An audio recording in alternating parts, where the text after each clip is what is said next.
ఆ గేటును కొంతకాలం అయిపోయిన తర్వాత అవతల వాళ్ళు యువతలు కనపడకూడదు, యువతల వాళ్ళు అవతల కనపడకూడదు అని చెప్పేసి వెంటనే బజార్కి వెళ్ళిపోయి దానికి ఒక మ్యాట్ లాంటిది ఏదో ఆ ప్లాస్టిక్ దో, లేకపోతే డబ్బు నడితే ప్లాస్టిక్ ది, డబ్బు లేనడితే గ్రీన్ పట్టాలో ఏదో కట్టు మూసేస్తారు.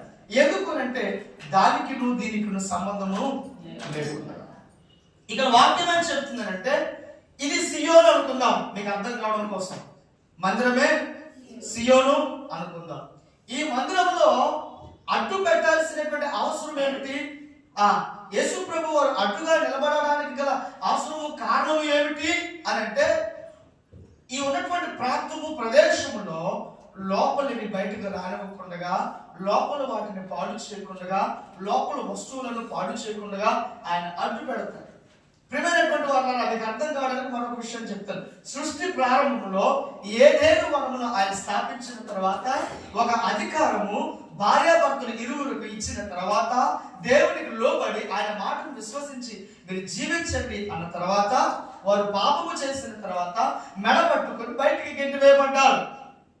ఇప్పుడు ఎప్పుడు వెళ్ళేదేగా, కొంతకాలం మనము కాపురం ఉన్నటువంటి ప్రాంతమే కదా, మనకు తెలిసిన ప్రాంతమే కదా అని చెప్పి మరలా తిరిగి వెళ్తారేమో. ఏంటంట ఆ ఏదైనా వనములోనికి శిక్ష విధింపబడక మునుపు వారు వెళ్ళొచ్చు, రావచ్చు, దానికి అడ్డులేం లేదు.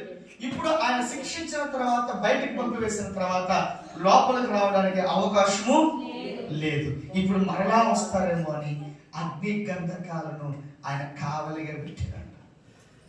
చెప్పండి, అగ్నిని కావలి పెట్టాడు.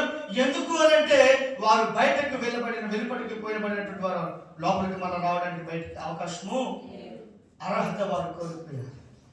అందుకని వారిని దేవుడు ఏం చేశాడంట, ఆయన బండగా నుండి, చెప్పండి, ఆయన బండగా నుండి సియోనులో ద్వారములలో లోపలికి వచ్చేటువంటి ప్రాంతం ఏదైనా ఉందో అఫీషియల్ గా మీకు అర్థం కావడానికి మరొక విషయం చెప్తాను. ఇక్కడ అడ్డు మూసేశాను, అక్కడ అడ్డు మూసేశాను. తల్లి గారు కల్వర్ టెంపుల్ ఎంతమంది వెళ్ళారు? 2, 3, 4, 5, 6, 7, 10, 4 దేవుడికి స్తోత్రం. అయితే విజిటింగ్ అవర్స్ వేరు, మందిర సమయాలు వేరు. మందిర సమయాల్లో కరెక్ట్ గా 10 గంటల గేట్లు మూసేస్తాడు.